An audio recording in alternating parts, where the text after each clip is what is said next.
인생. 우리는 흔히 왜 사느냐고 인생의 의미를 묻습니다. 그러나 삶에는 특별한 의미가 없습니다. 인생은 의미를 가지고 사는 게 아니라 그냥 사는 거예요. 삶에 너무 많은 의미를 부여하지 마세요. 그러면 또 하나의 굴레만 늘어나게 됩니다. 우리 인생은 길가에 피어있는 한 폭의 풀꽃과 같습니다. 길가의 풀처럼 그냥 살면 됩니다. 나는 특별한 존재다. 나는 특별해야 한다. 이런 생각 때문에 자신의 하루하루 삶에 만족하지 못하고 늘 초조하고 불안하고 후회하는 것입니다. 특별한 존재가 아님을 알면 특별한 존재가 되고, 특별한 존재라고 잘못 알고 있으면 어리석은 중생이 되는 거예요. 내가 특별한 존재라는 생각을 내려놓고 길가에 피어있는 한 폭의 풀꽃 같은 존재라는 것을 자각한다면 인생이 그대로 자유로워집니다. 내가 남보다 잘나고 싶고 특별해야 한다는 생각 때문에 인생이 피곤한 거예요. 진정으로 자유를 원하고 행복을 원한다면 마음을 가볍게 가지기 바랍니다. 그러면 스스로의 삶을 행복하게 만들 수 있습니다. 삶이 별거 아닌 줄을 알면 도리어 삶이 위대해집니다.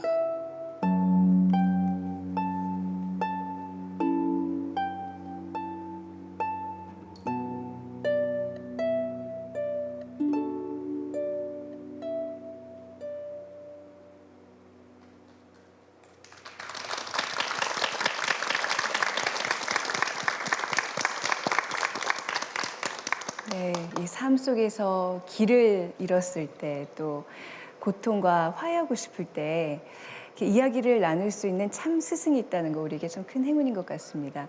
오늘 깨어있는 수행자 법륜 스님과 함께 말씀 나누는 뜻깊은 시간 가져보겠습니다. 오늘 나오셔서 대단히 고맙습니다, 스님. 네, 반갑습니다. 네.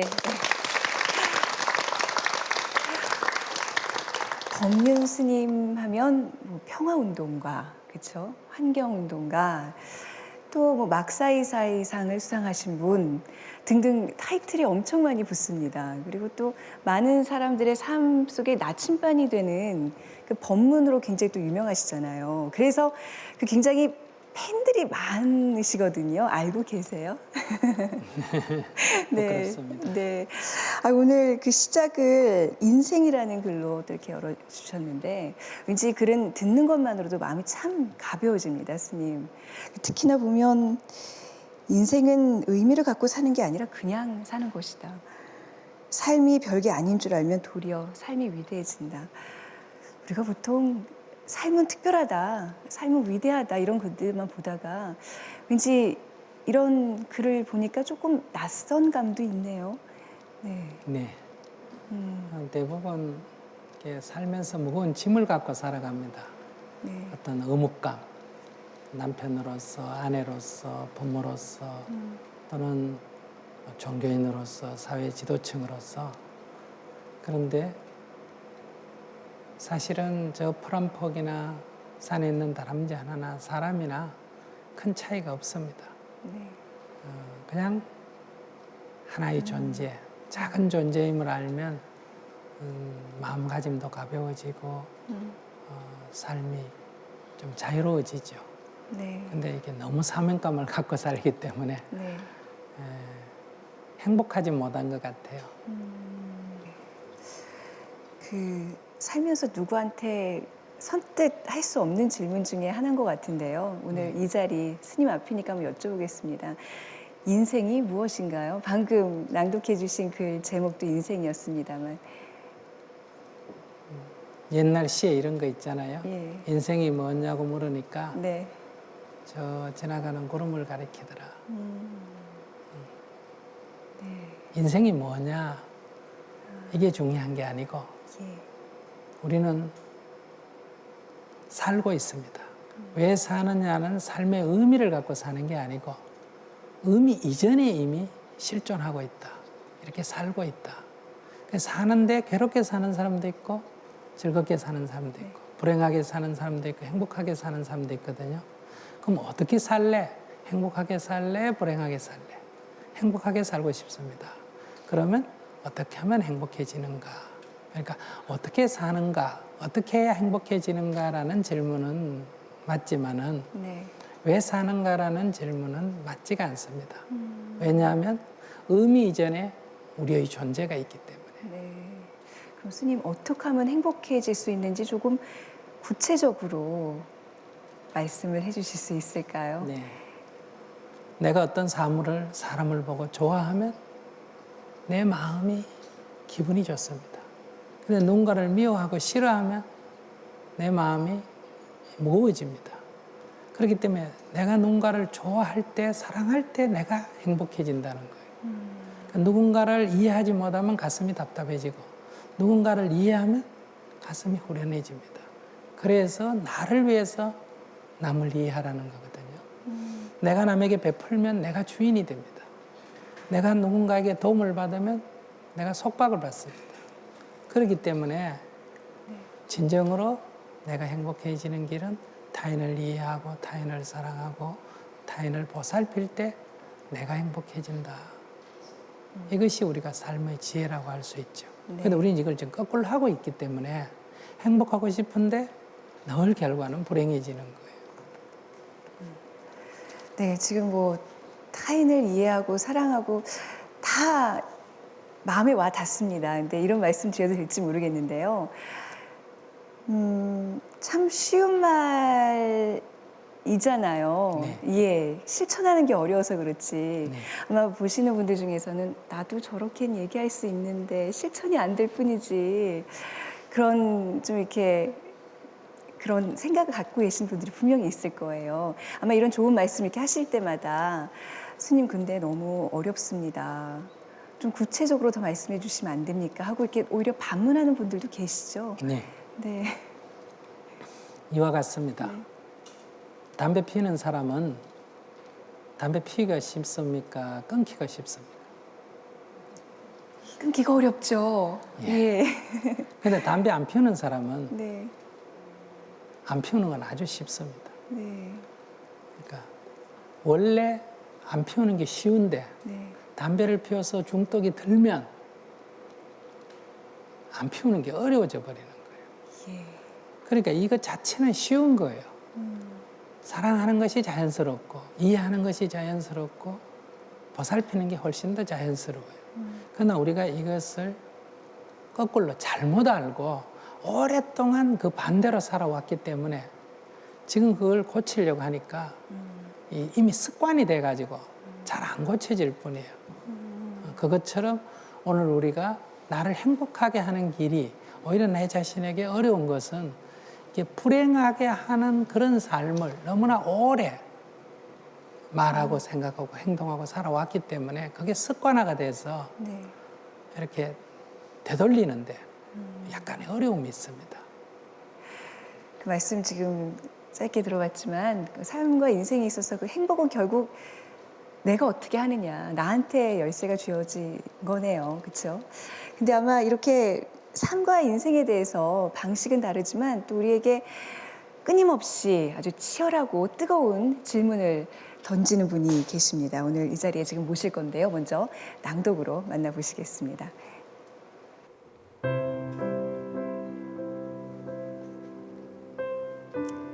단풍 봄의 세분 세입대로 단풍은 단풍으로서 예쁘고 낙엽은 낙엽대로 예쁜 것. 머리가 희면 흰대로, 검으면 검은 대로 좋은 것이고, 주름살은 주름살대로 좋은 거예요.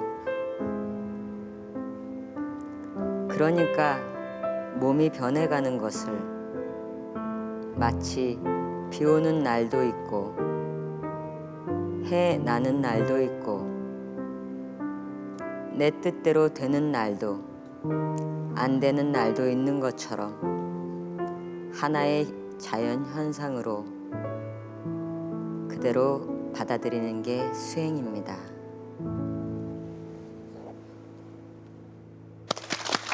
네. 자, 노희경 작가를 자리에 모시겠습니다. 어서 오세요. 네, 반갑습니다. 네. 안녕하세요. 법륜스님과 이렇게 자주 만나세요? 아니면 오늘 오랜만에 만나시는 건가요? 얼굴 뵙는 건 오랜만인데 스님이 이번에 신간 그 행복한 출근길이 나왔어요. 그래서 문득문득 그냥 들여다 보니까 그 책을 예. 오랜만에 뵙는 것 같지 않아요? 네. 표정이 굉장히 그 반가운 표정을 지금 하고 계셔서 여쭤본 거였어요. 스님이 너무 좋아하시는 거예요. 네. 아니, 항상 그 배우들 뒤에서 그 시청자들과 이렇게 말을 걸어 오셨는데 오늘 직접 이렇게 낭독으로 이렇게 찾아뵈니까 어떠세요, 기분이? 어색해요. 그러세요? 단풍이라는 글을 소개해 주셨는데, 예, 어떤 의미가 있는 글인지. 이건 그러니까 아마 제 생각에는 그 늙어가는 것들을 이렇게 서러워하고 우리가 조금 변해가는 거, 모습도 변해가는 걸 좀 서러워할 때 네. 그것이 자연 현상임을 이렇게 알려주시는 것 같아요. 저는 이거 읽으면서 이 대목이 되게 좋았어요. 단풍은 단풍으로서 예쁘고 낙엽은 낙엽대로 예쁜 것. 이 말이 사람도 그런 것 같아요. 이게 제가 이렇게 싫어하는 사람도 있고 좋아하는 사람도 있는데 그 사람들이 어울려서 그냥 다 그게 사는 세상인 거지. 뭐 좋아하는 사람만 다 했으면 뭐 좋겠나 이 말로 들려서 참 좋네요. 네. 그 노희경 작가께서 이제 오늘 법륜스님이 나오신다고 그러니까 보통 이제 저희가 이렇게 섭외를 해야 되잖아요. 근데 먼저 나오시겠다고, 전 꼭 법륜스님과 함께 말씀을 나누시겠다고 이렇게 연락을 주셨어요. 법륜스님이 노희경 작가에게 있어서 어떤 존재이신 거죠? 든든한 백그라운드 그런 생각이 들어요. 그러니까 이렇게 답답하고 내가 이렇게 가장 힘들 때는 그런 것 같아요. 어떤 문제가 있을 때 힘든 것보다는 그 문제를 풀 방법이 없다, 지혜가 없다, 이게 이제 막다른 길이다, 이럴 때 전 되게 힘든 것 같아요. 그럴 때 옛날에는 없다고 좀 괴로운 시간이 길었다면 지금은 한번 여쭤볼까? 이런 마음이 들어요.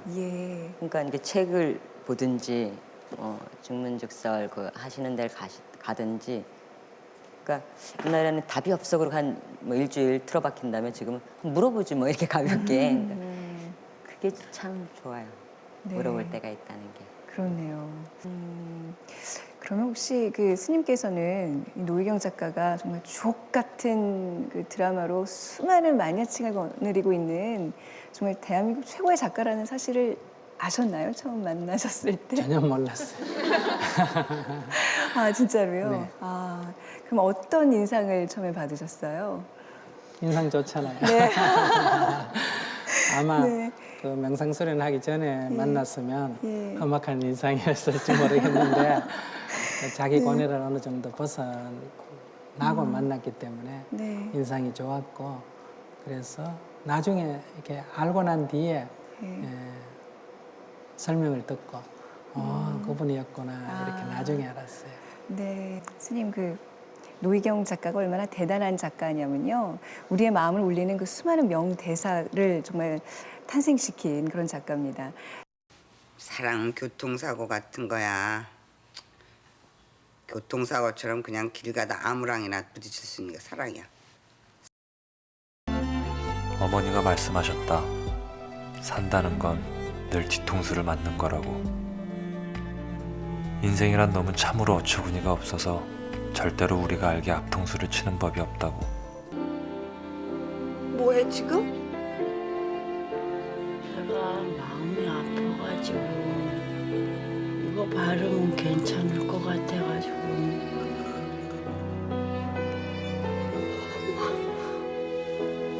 왜 이러니? 네, 아마 많은 분들이 이 대사 예, 지금 또 새록새록 그 장면들이 이렇게 떠올려지셨을 텐데 어떠세요? 이 대사들 들으니까 어떤 느낌으로 좀 다가오시나요? 인생이란 뒤통수 맞는 거야. 그것처럼 사는 것은 늘 그냥 그때그때 일어나는 일이거든요. 그러니까 그것을 있는 그대로 받아들이게 되면 결과적으로 여일하게 사는 거고 네. 나는 인생을 경기에 구애받지 않고 여일하게 살아야지 이렇게 결심하면 늘 우왕좌왕하고 살아가게 되는 거예요. 네. 그런 데서 제가 그냥 오늘 처음 대사를 들었는데 들었을 때 교과서적인 그 대화가 아니다 이런 생각이 들었어요. 네. 이렇게 명대사들 어떻게 이렇게 나오게 되는 건가요? 그냥 순간순간 떠올려지세요? 아니면 삶에서 나오는 대사들인가요? 잘 모르겠네. 근데 어쩔 때는 내가 살면서 이렇게 느낀 것도 있고 예. 또 어떨 때는 순간 나온 것도 있는 것 같은데 사람들이 그런 게 특히 이제 작가 지망생들이 어떻게 하면은 대사를 잘 쓸 수 있어요 하고 묻는데 잘 모르겠어요 저는.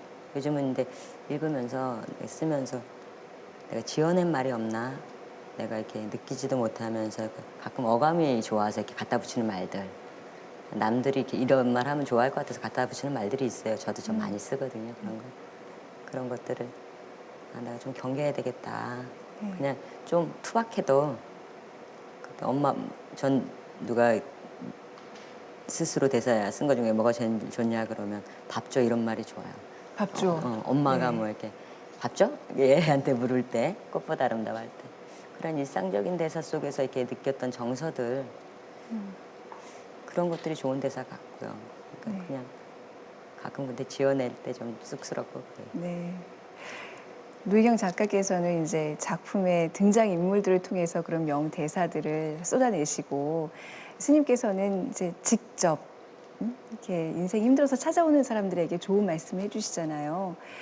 스님한테서 들었던 명대사 기억나는 게 있으세요?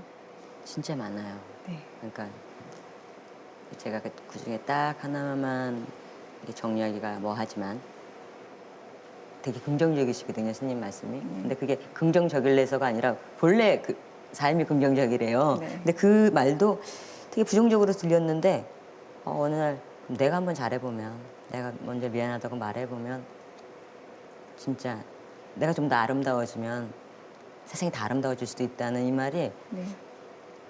로 들리기 시작했어요. 되게 희망적인 말로. 그래서 제가 이렇게 그 말을 다른 사람들한테 많이 이렇게 좀 해줘요. 근데 사람들은 스님 말대로 아까 말씀대로 이렇게 중독이 돼 있어서 부정적인데 중독이 돼 있어서 부정적으로 많이 듣는 것 같아요. 네. 저는 그 말처럼 희망인 게 없겠다. 그게 내가 무언가를 노력해서 내가 행해서 조금이라도 아름다워질 수 있다면 세상이 남 해주길 바라면은 힘들잖아요. 내가 그냥 청소도 내가 해버리는 게 낫지. 그런 것처럼 그 말, 그래서 그 말이 참 좋아요. 그 말씀이. 네. 네, 스님 이렇게 어려운 상황에서 찾아가서 아주 깊은 위로를 받고 싶은데 모든 잘못은 당신에게 있습니다. 모든 것은 다 내 탓입니다라고 말씀을 하시면 이렇게 잘 받아들이는 사람들도 있겠지만 되게 이렇게 허무하게 돌아가는 분들도 있을 것 같아요. 그 말의 진정한 의미는 무엇인가요? 의미 이전에 실제가 그러니까요. 실제가 그렇거든요. 근데 이제 내 탓이라는 것을 알게 되면 내만 고치면 되잖아요. 네. 근데 세상 탓이라고 알게 되면 세상을 다 고쳐야 되잖아요. 그냥 나 고치는 게 쉽겠어요? 세상 다 고치는 게 쉽겠어요? 나 고치는 게 쉽죠. 네. 그것이 나의 문제다. 그러니까 원인이 나한테 있다. 이것은 조금 받아들여지기 어렵기도 하지만은 그러나 이건 희망이죠. 사실은. 그러니까 그러면 내가 행복해지고 싶으면 내가 불행해서 행복으로 딴 사람은 관여 안 하고 네. 내가 전환할 수 있다. 이렇게 되니까 이제 지금 말씀하신 대로 네. 인생에서 새로운 희망을 발견하게 된다. 네. 그 노희경 작가한테 질문을 하겠습니다. 노희경 작가의 드라마 보면 이게 보통 가족과의 사랑 뭐 이런 얘기들을 많이 다루잖아요. 가족 간의 사랑으로 이렇게 치유가 되고 뭐 이런. 근데 정작 본인께서 가족 때문에 많이 힘들고 괴로웠던 적이 있다고 들었어요. 괴로웠던 적이 아니라 늘 그랬죠. 이제. 네. 아, 그러니까 그게 이제 크면 어렸을 땐 되게 좋았던 것 같아요. 공통의 어떤 것들이 있었던 것 같아요. 형제들하고는 특히. 그런데 이제 크면서는 이제 이 형제들하고 불화도 많고 특히 아버지하고는 이제 크니까 안 보게 되니까 안 보면 편할 줄 알았는데 계속 이제 아버지가 걸리죠. 그러니까 어렸을 땐 아버지가 뭐 말해도 이렇게 반항을 해봤자 신발 갖다 버리는 거 정도였는데 이제 제가 크니까 이제 공격적인 말도 이제 알게 되잖아요. 네. 그러니까 이제 아버지한테 하고 아버지 상처받고 아버지가 또 나한테 하면 그게 이제 되게 점입가경이 되는 거죠. 아, 네. 스님 이렇게 특히 가족과의 이런 불화, 가족한테 받은 상처, 특히나 이런 경우에 내 탓으로 다 이렇게 모든 거를 이렇게 돌리기는 참 쉽지가 않은 것 같아요. 가족 때문에 정말 힘들어하는 사람들을 위해서 좀 좋은 글 있으면 한 편 좀 소개 좀 해주세요. 사람은 남을 볼 때 늘 자기 기준, 자기 잣대를 갖고 남을 보거든요. 그게 내 잣대지 그 객관적인 거 아니죠. 그래서 안방에 가면 시어머니 말이 옳고 부엌에 가면 며느리 말이 옳다. 이런 현상이 일어나거든요. 네. 그래서 그 잣대에 대해서 읽어드리겠습니다. 네. 잣대. 부모는 부모의 잣대가 있고 자식은 자식의 잣대가 있고 아내는 아내의 잣대가 있고 남편은 남편의 잣대가 있습니다. 자기 잣대로 세상을 봐서는 안 됩니다. 자식을 키울 때 부모의 잣대로 자식을 재단하면 자식은 그 울타리에 갇혀서 더 이상 성장할 수 없어요. 성인이 되거나 훌륭한 사람은 부모의 잣대에서 벗어나서 그 길을 간 것이지 부모의 잣대 안에 있으면서 그 길로 간 사람은 없습니다. 아내의 잣대 안에 남편을 가두어 놓으면 남편은 훌륭한 사람이 되기 어렵습니다. 마누라 비위만 맞추고 살아서 어떻게 세상에 이익을 주겠어요? 여러분들이 그 잣대를 내려놓아야 합니다. 가족에 대한 사랑을 지키기 위해서는 잣대를 놓아야 된다. 조금 더 이렇게 부연 설명을 해주시면 안 될까요? 길 가는 저 멀리 있는 남하고는 갈등이 안 생기잖아요. 왜? 그 사람에게는 잣대를 안 갖다 대거든요. 그런 데서 우리는 가까이 있는 사람하고 갈등이 더 심하죠. 그렇죠. 예. 그러나 이것이 내 잣대를 기준으로 사물을 보기 때문에 생긴 갈등이다 하면 그 잣대를 내려놓기만 하면 금방 좋아진단 말이에요. 네. 내 잘못이다가 아니라 그 잘못이라는 것은 내 행위가 잘못되는 게 아니라 내 잣대를 지나치게 기준 삼는 게 문제다는 뜻이죠. 네, 그렇군요.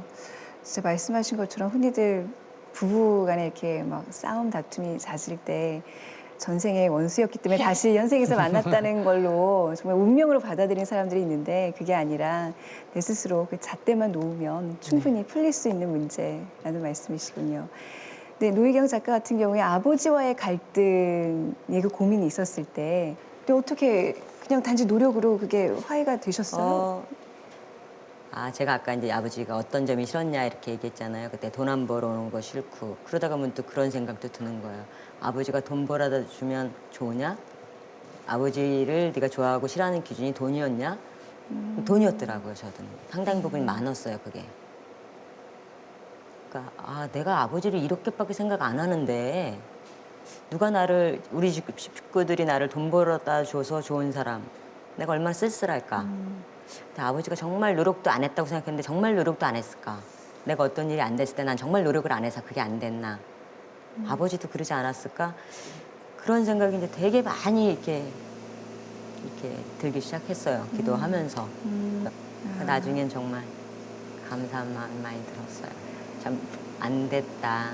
딸한테 그 정도 대접밖에 못 받으셨구나. 그럼 결국 그 노희경 씨도 아버지에 대한 그 잣대들이 많았는데 그 잣대들을 버리니까 좀 화해의 어떤 길이 보였단 말씀이시네요. 그렇죠. 예. 그래서 아버지랑 화해를 한 지금 좀 어떠세요? 편해요. 예. 그러니까 그 지금은 이제 돌아가셨어요. 저하고 한 3년 반 돌아가셨는데. 정도 네. 같이 이제 투병을 하시고 그러다가 이제 행복하다고 하시면서 돌아가셨는데 돌아가신 지가 한 지금 2년 좀 더 됐어요. 한 몇 개월 됐는데 그런 자신감이 되게 생겼어요. 아버지하고 좋아지면서 그 누구하고도 어쩌면 풀 수 있을지 몰라. 그러니까 옛날에는 무조건 안 된다고 했던 것들이 이게 대단한 자신감이 드는 거예요. 그러니까 40년 묵은 아버지하고도 풀었는데 네. 뭐 엊그저께 나랑 싸운 사람하고 뭐 그렇게 3년 만난 친구랑 싸운 게 뭐 그렇게 대단한 일인가? 네. 이런 것들이 참 자신감이 생긴 것 같아요. 그래서 지금도 뭐 미워하는 사람이 있는데 뭐 언젠간 풀겠지 이런 마음이 있어요. 네. 이렇게 미움을 풀고 이렇게 화해하는 모습 옆에서 지켜보시는 그 마음은 어떻습니까, 스님? 네, 저도 네. 좋죠. 예. 좋은 일은 지나놓고 보면 잘한 일이고 예. 나쁜 일은 지나놓고 보면 안 좋거든요. 어릴 때 부모가 심부름 시킬 때 그때는 가기 싫죠. 안 가는 게 좋죠. 근데 나이 들어서 또는 부모님이 돌아가신 뒤에 그때를 생각해 보면 그때 하기 싫어도 한 게 훨씬 보람 있단 말이에요. 그래서 우리가 지금 좋다 나쁘다 하고 싶다 하기 싫다 여기에 너무 사로잡혀 있다. 이래 되면 늘 후회되는 인생이 된다. 그래서 우리가 조금 더 멀리 보면 조금 하기 싫어도 해버리는 게 나을 때가 있고 하고 싶어도 멈추는 게 나을 때가 있거든요. 그런 걸 우리가 이름하여 지혜다 네. 이렇게 말할 수 있죠. 네. 이 말씀 들으면서도 어떤 희미하게나마 어떤 그런 깨달음이 좀 느껴지시죠. 아마 이런 말씀 많이 이렇게 들어오셨기 때문에 더 저희보다는 좀 더 많은 어떤 해안과 그런 가르침을 분명히 이렇게 터득을 하셨을 것 같은데 그래서 그런지 최근에 그 쓰신 책이시죠. 지금 사랑하지 않는 자 모두 유죄. 이 책을 통해서 어떤 그런 깨달음을 좀 담지 않았나 싶어요. 이건 사랑하는 게 좋다는 얘기예요. 네. 아까 스님 미워하면 내가 아프다고 하는 것처럼 사랑하는 게 좋다고 하는 얘기를 조금 강하게 이렇게 제목을 붙여서 제가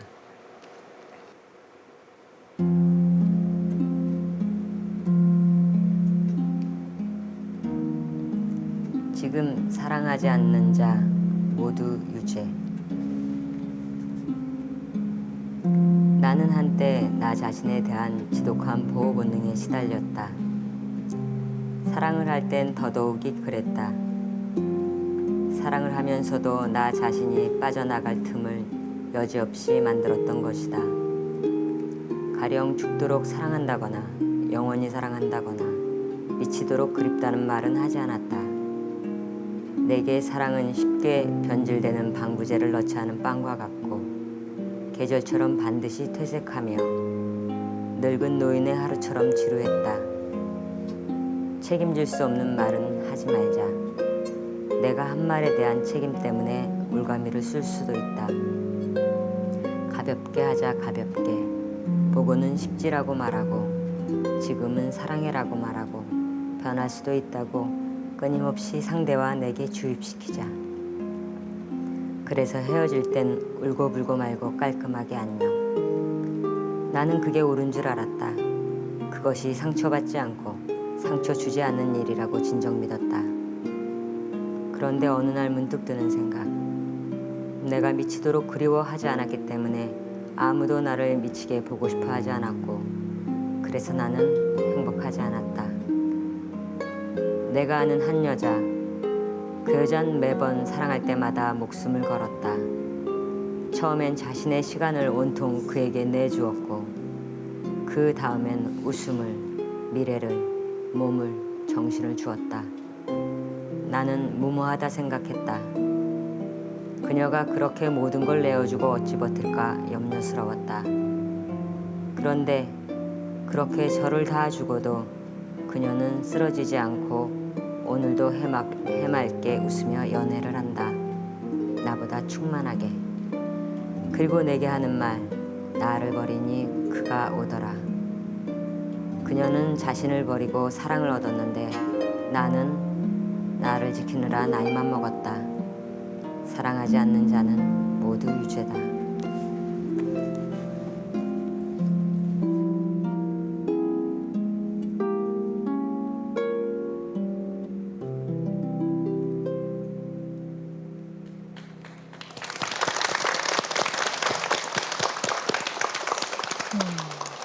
지금 사랑하지 않는 자 모두 유죄. 어떤 의미로 붙이신 제목이에요? 좀 자극적이죠. 네. 매우. 이거는 사실 10년 전쯤에 네. 제가 스님 만나기 훨씬 전에 썼던 글이에요. 어떤 글인데 다시 이렇게 읽으면서 참 곳곳에 참 내가 어리석은 답변들을 한 것들도 보이고 그러네 지금 다시 읽으니까. 근데 요즘 그런 생각이 들어요. 아까 스님 말씀대로 미워하면 내가 아프다고. 사랑하지 않으면 내 손해인 것 같아요. 내가 나 스스로에게 이미 죄를 주는 것 같아요. 네. 그러니까 남 미워하는 거, 이해 못하는 거 충분히 죄값을 받고 있다 스스로가. 그러니까 이 말을 하면서 근데 나는 요즘에 잘하고 있나 이 생각이 드네. 네. 스님, 사랑하지 않는 사람들은 진짜 다 유죄인가요? 어떻게 생각하세요? 유죄죠. 그러니까 괴롭죠. 그 괴로운 게 유죄로 처벌받은 거예요. 네. 사랑하면 행복하니까 복을 받은 거예요. 네. 사랑한다는 게 근데 어떤 선까지, 그러니까 우리가 연인과의 사랑도 있고 부모와의 사랑도 있는데 모든 사람을 다 사랑할 수는 없잖아요. 정말 이렇게 같이 일을 하면서 부딪히면서 이해관계가 있고 미운 사람도 있고 다시는 보고 싶지 않은, 예, 정말 성격이 안 맞는, 어떻게 그런 사람들을 사랑을 할 수 있을까요? 근데 그러니까 우리 사랑할 수가 없기 때문에 네. 우리 인생은 사랑하는 것도 있고 미워하는 것도 있다 보니 행과 불행이 늘 교차하죠. 예. 그러니까 다 좋아하라는 건 아니에요. 그러니까 적어도 미워는 하지 말라는 거죠. 왜냐하면 미워하는 거는 상대가 틀렸다고 생각하는 거 아니에요. 네. 근데 사실 틀린 건 없어요. 다를 뿐이지. 내 잣대를 기준으로 삼으면 틀린 게 되지만은 그 사람 기준으로 하면 내가 또 틀린 게 되잖아요.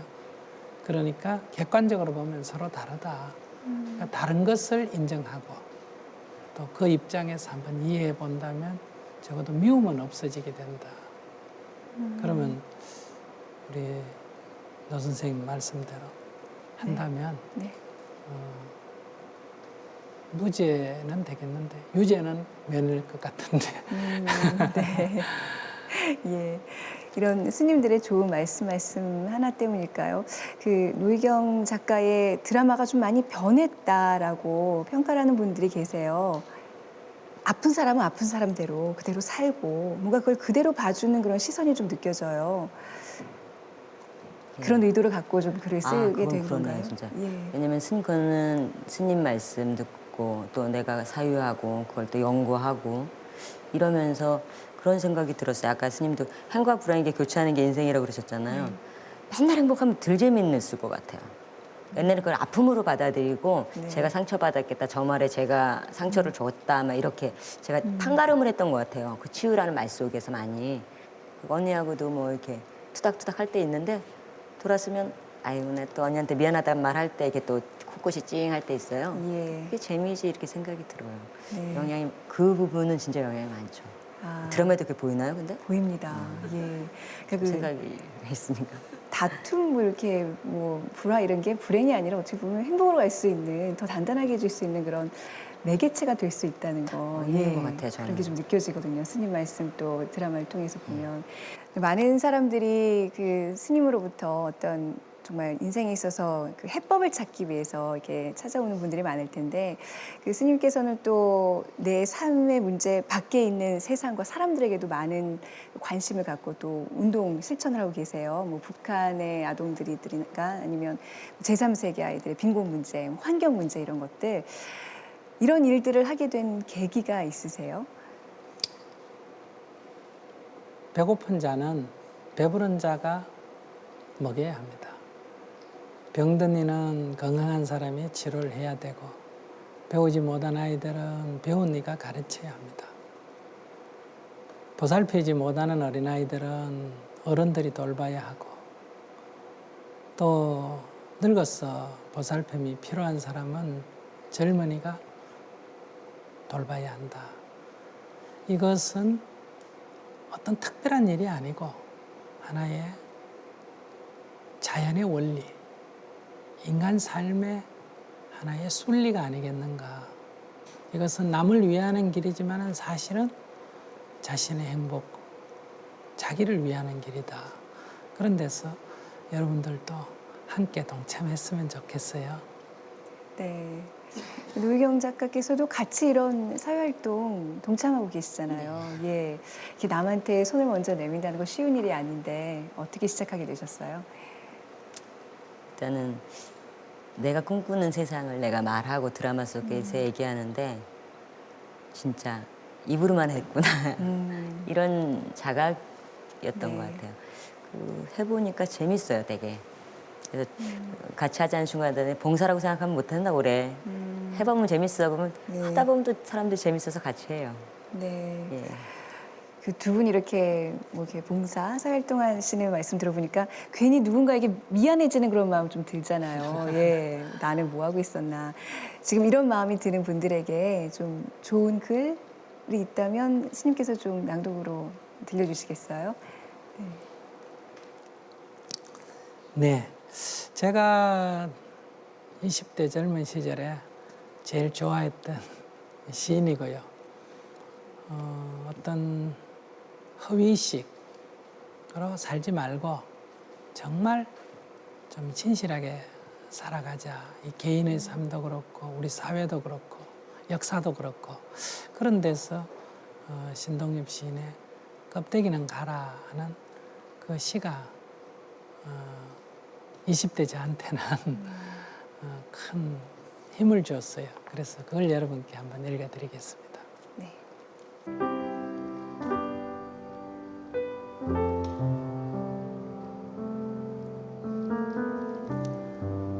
껍데기는 가라 신동엽. 껍데기는 가라 4월도 알맹이만 남고 껍데기는 가라. 껍데기는 가라 동학년 곰나루에 그 아우성만 살고 껍데기는 가라. 그리하여 다시 껍데기는 가라. 이곳에선 두 가슴과 그곳까지 내놓은 아사달라 서녀가 중립의 초래정 앞에 서서 부끄럼 빛내며 맞절할지니 껍데기는 가라 한라에서 백두까지 향그러운 헛가슴만 남고 그 모든 쇠붙이는 가라.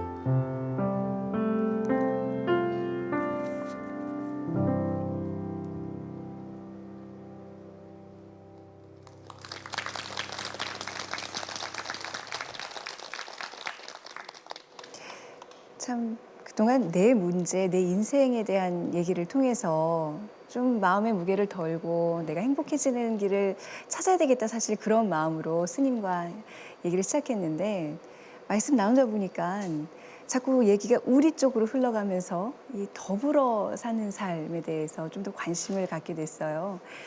결국 우리가 행복해지는 길, 그 주변 사람들과 잘 살고 더 그 외에 내가 보이지 않는 내 손이 미치지 않는 곳까지 배려하는 길이 아닌가 싶다는 그런 생각이 드는데 제가 제대로 지금 깨우치고 있는 건가요? 네. 행복이 뭘까요? 자식이 잘 때면 행복하잖아요. 남편이 잘 때면 행복하잖아요. 아내가 좋아하면 행복하잖아요. 친구가 좋아하면 행복하잖아요. 행복은 사람과 사람의 관계에서 생겨납니다. 그런 데서 우리가 내가 함께 살아가는 이 세상, 작은 생명까지도 생명답게 살아갈 수 있는 그런 세상이 된다면 내가 행복해지죠. 우리 이웃에 고통이 없이 행복하다면 내가 기쁘죠. 내 문제가 해결이 돼서 기쁠 때도 있지만 다른 사람 문제들이 해결됐을 때 어쩌면 더 기쁠 때가 있어요. 그런 데서 삶이라는 것은 혼자만의 삶은 아니다. 이 행복을 추구하는 사람들은 당연히 우리 사회의 현실, 작은 미물인까지 같이 나오잖아요. 환경 문제부터 평화 문제, 그리고 어려운 사람을 돕는 구호 문제, 이런 것들이 다 함께 가는 거지 이게 내 삶과 따로 떨어져 있는 것은 아니다. 그런 생각을 해요. 네. 노희경 작가께서는 아버지 고맙습니다. 그 기도문을 통해서 내 안에서 찾는 그 행복, 그거를 체험하셨다고 말씀하셨는데 요즘은 어떤 기도문으로 또 새로운 그 어떤 인생의 목표를 두고 계시나요? 네, 저는 겸손하게 살겠습니다. 지고 살겠습니다. 이 기도문 요즘엔 가지고 있어요. 아, 그러세요. 그럼 앞으로 그 쓰실 어떤 글들에도 어떤 반영이 좀 될까요? 글보단 내 삶에. 아마 내 삶이 더 즐거워지면 네. 아마 내 글도 더 즐거워질 거고 사람들도 더 즐거워지지 않을까 그렇게 생각합니다. 일단은 나의 삶에. 네. 아, 두 분의 오늘 말씀 이렇게 들어보니까 삶에 대한 어떤 이렇게 뜨거운 화두를 이렇게 서로 이제 던지면서 고민을 하는 아주 의미 있는 시간이었습니다. 굉장히 행복하다는 그런 느낌으로 마음이 따뜻해지는 그런 시간이었는데요. 가시기 전에요. 이렇게 뭔가 또 저희에게 여운을 남길 수 있는 좋은 글 한 편 소개를 해 주셔야죠. 스님께서. 네. 예. 어려운 가운데서도 그 어려움에 빠지지 않고 항상 그 희망을 갖고 살아가는 시인이 있어요. 여러분도 잘 아실 거예요. 박노해 시인인데 네. 제가 그분의 시 한 편을 읽어드리겠습니다. 네.